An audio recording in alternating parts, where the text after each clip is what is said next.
ಈಗೇನಿದ್ರೂ ಕೂಡ ರಾಜ್ಯದಲ್ಲಿ by election ಅಖಾಡವೇ ಸದ್ದು ಮಾಡ್ತಾ ಇದೆ. ಅದರಲ್ಲೂ ಆಡಳಿತಾರೂಢ ಕಾಂಗ್ರೆಸ್ ಮತ್ತು ಮೈತ್ರಿ ಅಭ್ಯರ್ಥಿಗಳ ಘಟಾನುಘಟಿ ನಾಯಕರು ಕಳೆದ 15 ದಿನಗಳಿಂದ ಮಾಡ್ತಾ ಇದ್ದಂತಹ ಅಬ್ಬರದ ಪ್ರಚಾರ ನೆನ್ನೆಗೆ ಅಂತ್ಯ ಆಗಿದೆ. ಬಹಿರಂಗ ಪ್ರಚಾರ ನೆನ್ನೆ ಅಂತ್ಯ ಆಯಿತು. ಇನ್ನೇನಿದ್ರು ಕೂಡ ಒಂದು ದಿನ ಮಾತ್ರ ಬಾಕಿ ಇದೆ. ಅಭ್ಯರ್ಥಿಗಳು ಮನೆ ಮನೆ ಪ್ರಚಾರ ಮಾಡಬಹುದಷ್ಟೇ. ಸೊ ಹಾಗಾದ್ರೆ ಕ್ಷೇತ್ರದಲ್ಲಿ ಯಾವ ರೀತಿಯಾದಂತಹ ಚಿತ್ರಣ ಇದೆ? ಬಹಿರಂಗ ಪ್ರಚಾರ ನಿನ್ನೆ ಅಂತ್ಯ ಆಯಿತು. ನಾಳೆ ಮತದಾನ ಇದೆ. ಇವತ್ತು ಮನೆ ಮನೆಗೆ ತೆರಳಿ ಅಭ್ಯರ್ಥಿಗಳು ಮತಬೇಟೆಗಿಳಿತಾರೆ. 3 ಕ್ಷೇತ್ರಗಳಲ್ಲಿ ಹದ್ದಿನ ಕಣ್ಣಿಟ್ಟಿದೆ ಚುನಾವಣಾ ಆಯೋಗ. ಈ ಬಾರಿ ಇಲ್ಲವಾ ಹಾಗಾದ್ರೆ ಕುರುಡು ಕಾಂಚಾಣದ ಕುಣಿತ? ಹೇಳೋದಕ್ಕಾಗಲ್ಲ. ಯಾಕಂತಂದ್ರೆ ಪ್ರತಿ ಬಾರಿ ಚುನಾವಣೆ ಬಂದಂತಹ ಸಂದರ್ಭದಲ್ಲೂ ಕೂಡ ಅದೇ ಪ್ರಮುಖ ಪಾತ್ರ ವಹಿಸುತ್ತೆ. ಇನ್ನು by election Akhara, high voltage ಕ್ಷೇತ್ರಗಳು, ಅಧಿಕಾರಿಗಳ ಕಣ್ತಪ್ಪಿಸಿ ಹಣ ಹಂಚಲಾಗ್ತಾ ಇದೆಯಾ?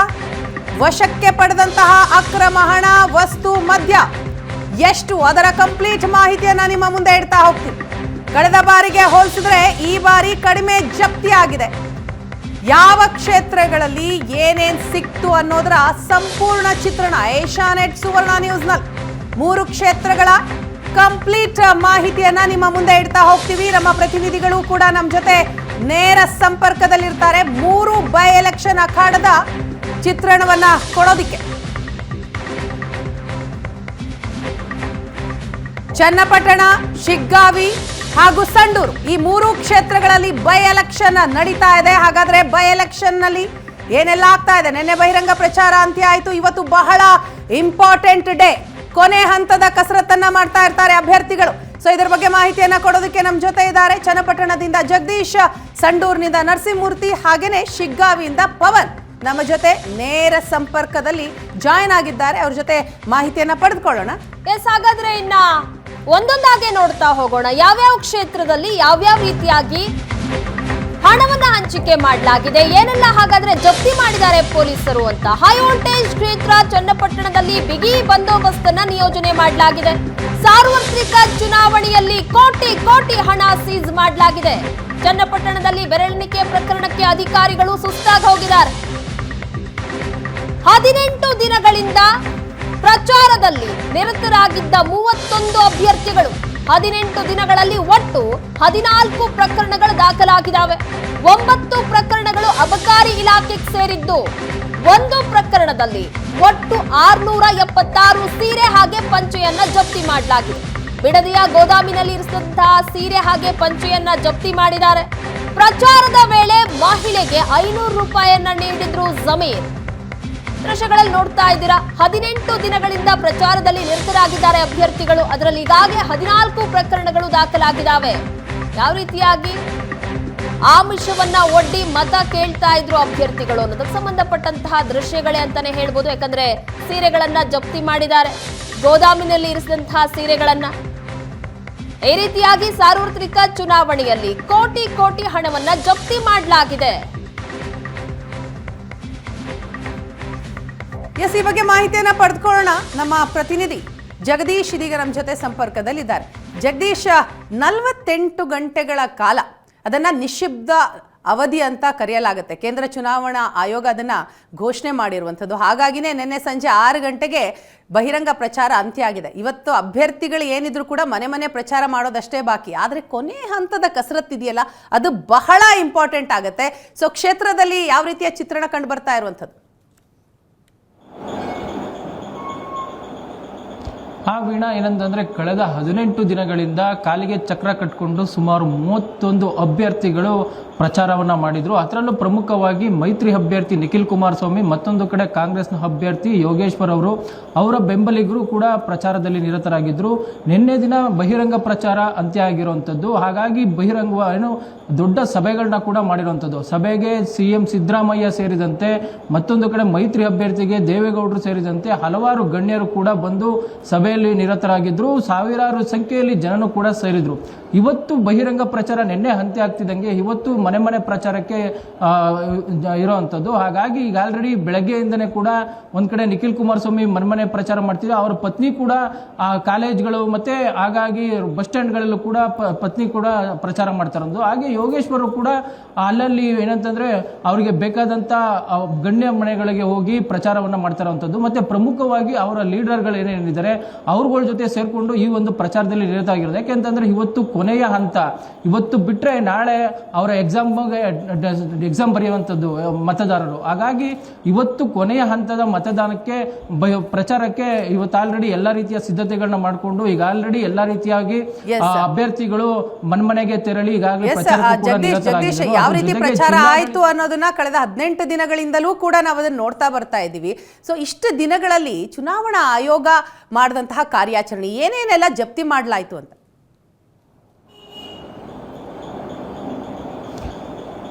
ವೀಣಾ, ಏನಂತಂದ್ರೆ ರಾಮನಗರ ಜಿಲ್ಲೆಯಲ್ಲಿ ಸಾರ್ವತ್ರಿಕ ಚುನಾವಣೆಗೆ ಹೋಲಿಸ್ಕೊಂಡ್ರೆ ಈ ಉಪಚುನಾವಣೆಯಲ್ಲಿ ಆ ಮಟ್ಟದ ಜಪ್ತಿ ಯಾವುದೂ ಆಗಿಲ್ಲ ಅಂತಾನೆ ಹೇಳ್ಬೋದು. ಯಾಕೆ ಅಂತಂದ್ರೆ ಕಳೆದ ಬಾರಿ ಸಾರ್ವತ್ರಿಕ ಚುನಾವಣೆಯಲ್ಲಿ ಕೋಟಿ ಹಣ ರಾಮನಗರದ ಅಧಿಕಾರಿಗಳು ವಶಪಡಿಸಿಕೊಂಡಿದ್ರು. ಆದ್ರೆ ಈ ಬಾರಿ ಚುನಾವಣಾ ಅಧಿಕಾರಿಗಳು ಬೆರಳೆಣಿಕೆಯಷ್ಟೇ ಒಂದು ಪ್ರಕರಣಗಳನ್ನ ದಾಖಲಿಸಿರುವಂತದ್ದು. ಸುಮಾರು 14 ಪ್ರಕರಣಗಳು ದಾಖಲಾಗಿವೆ. ಅದರೊಳಗೆ ಪ್ರಮುಖವಾಗಿ ಅಬಕಾರಿ ಇಲಾಖೆ ಅತಿ ಹೆಚ್ಚು ಪ್ರಕರಣಗಳು ದಾಖಲಾಗಿರುವಂತದ್ದು. ಅದು ಬಿಟ್ಟರೆ ಬೆಂಗಳೂರು ಬಿಡದಿಯ ಗೋದಾಮ್ನಲ್ಲಿ ಇರಿಸಿದಂತ ಪಂಚೆ ಹಾಗೂ ಶರ್ಟ್ಗಳು ಸುಮಾರು 650ಕ್ಕೂ ಹೆಚ್ಚು ಪಂಚೆಗಳು ಹಾಗೂ ಶರ್ಟ್ಗಳನ್ನು ವಶಪಡಿಸಿಕೊಂಡಿದ್ರು.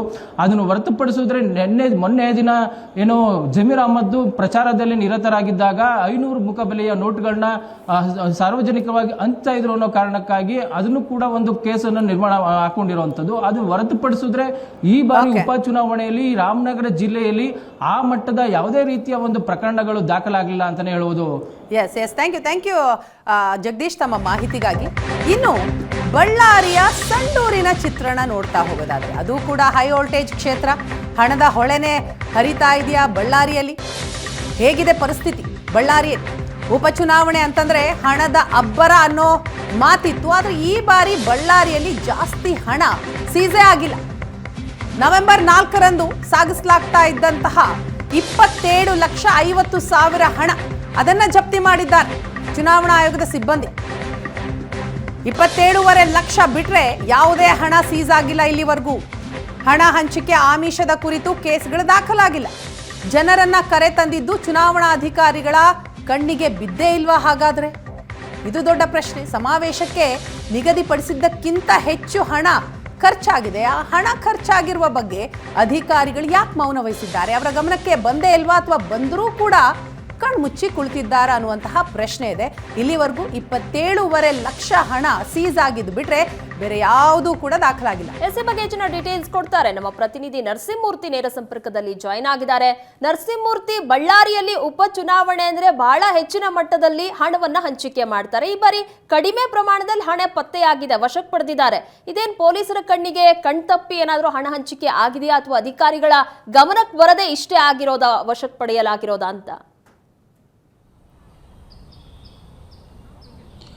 ಪ್ರಗತಿ, ಬಳ್ಳಾರಿಯಲ್ಲಿರ್ತಕ್ಕಂಥ ಚುನಾವಣೆ ಅಂದರೆ ಬಳ್ಳಾರಿಯಲ್ಲಿ ನಡೆಯುವ ಚುನಾವಣೆ ಅಂತಂದರೆ ಸಾಕಷ್ಟು ಅಬ್ಬರ ಇರ್ತದೆ, ಹಣದ ವಹಿವಾಟು ಇರ್ತದೆ ಅನ್ನೋದು ಹಿಂದಿನ ಚುನಾವಣೆಗಳನ್ನು ನಾವು ನೋಡಿದಾಗ 1999 ಆಗಿರ್ಬೋದು, 2004 ಆಗಿರ್ಬೋದು, 2004, 8 ಮತ್ತು 11 ಉಪಚುನಾವಣೆ, 12 ಉಪಚುನಾವಣೆ ಆಗಿರ್ಬೋದು. ಈ ರೀತಿಯಂಥ ಚುನಾವಣೆಗಳಲ್ಲಿ ಹಣದ ಅಬ್ಬರ ಹೆಚ್ಚಾಗಿ ಕಾಣ್ತಾ ಇತ್ತು.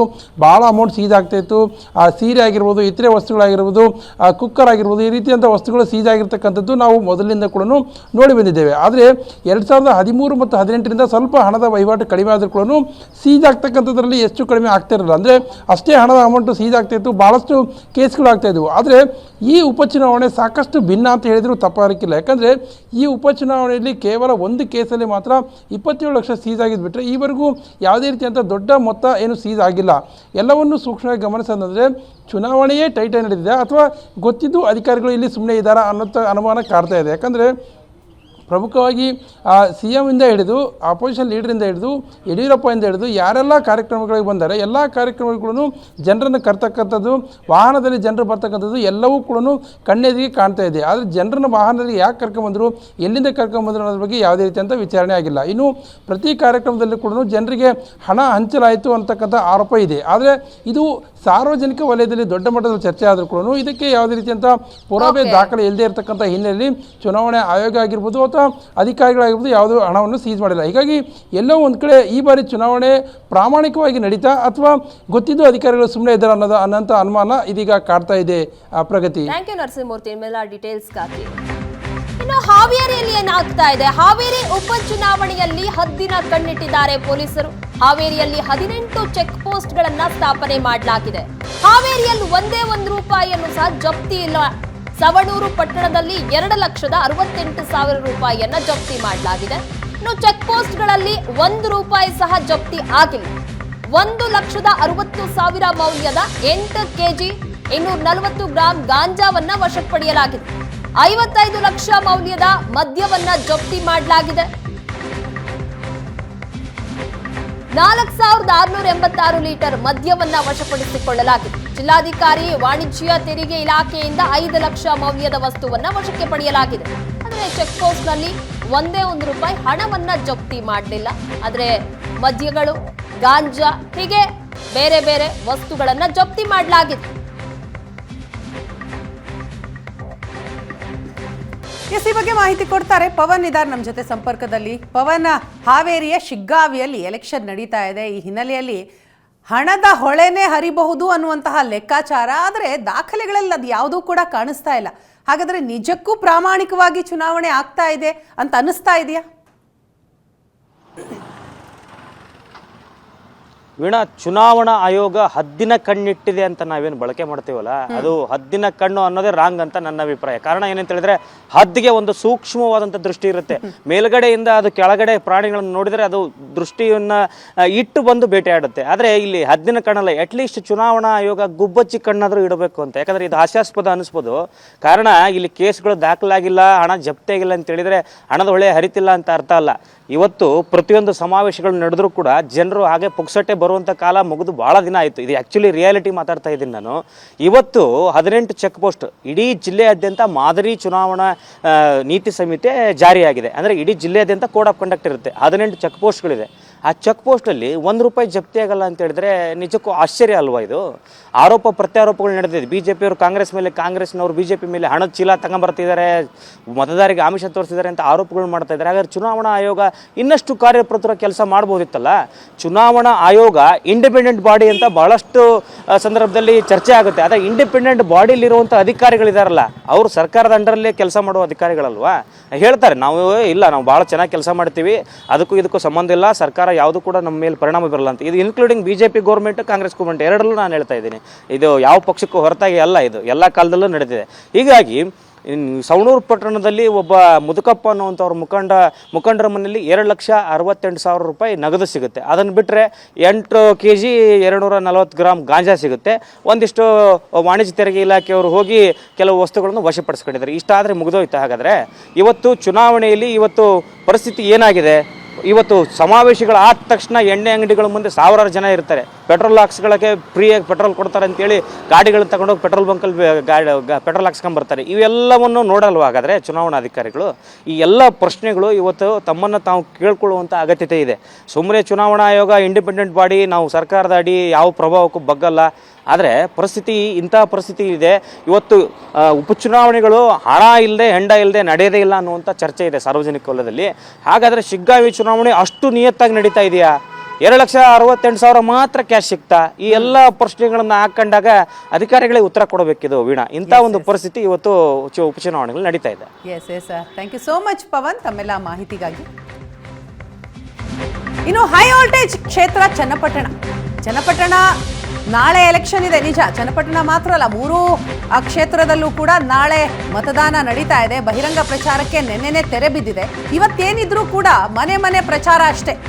ಮತದಾನಕ್ಕೋಸ್ಕರ ಜಿಲ್ಲಾಡಳಿತದಿಂದಲೂ ಕೂಡ ಎಲ್ಲ ಸಿದ್ಧತೆಗಳಾಗಿದೆ. ಅಂತಿಮ ಸಿದ್ಧತೆಯಲ್ಲಿ ತೊಡಕೊಂಡಿದ್ದಾರೆ ಅಧಿಕಾರಿಗಳು. ಚನ್ನಪಟ್ಟಣ ತಾಲೂಕಿನಲ್ಲಿ ಒಟ್ಟು 276 ಮತಗಟ್ಟೆ ಸ್ಥಾಪನೆ ಮಾಡಲಾಗಿದೆ. 8 ಪ್ಯಾರಾಮಿಲಿಟರಿ ಸೇರಿದ ಹಾಗೆ 500ಕ್ಕೂ ಹೆಚ್ಚು ಪೊಲೀಸರನ್ನ ನಿಯೋಜಿಸಲಾಗಿದೆ. ಇವತ್ತು ಸಂಜೆ 6ರಿಂದ ಗುರುವಾರ ಬೆಳಿಗ್ಗೆ 6 ಗಂಟೆಯವರೆಗೂ ಕೂಡ ಕ್ಷೇತ್ರದಲ್ಲಿ ನಿಷೇಧಾಜ್ಞೆ ಜಾರಿ ಮಾಡಲಾಗಿದೆ. ನಿನ್ನೆ ಸಂಜೆನೆ ಮದ್ಯ ಮಾರಾಟಕ್ಕೆ ಬ್ರೇಕ್ ಬಿದ್ದಿದೆ. ಇನ್ನು ಮತ್ತೊಂದು ಕಡೆ ನಿಷೇಧಾಜ್ಞೆಯೂ ಕೂಡ ಇದೆ. ಶಾಂತಿಯುತ ಮತದಾನ ಆಗಬೇಕು ಅನ್ನುವಂತಹ ನಿಟ್ಟಿನಲ್ಲಿ ಪೊಲೀಸರು ಕೂಡ ಅಲರ್ಟ್ ಆಗಿದ್ದಾರೆ. ಸಕಲ ಸಿದ್ಧತೆಯನ್ನ ಮಾಡಿಕೊಂಡಿದ್ದಾರೆ. ಜಿಲ್ಲಾಡಳಿತದಿಂದ ಅಂತಿಮ ಹಂತದ ಸಿದ್ಧತೆಗಳು ನಡೀತಾ ಇದೆ.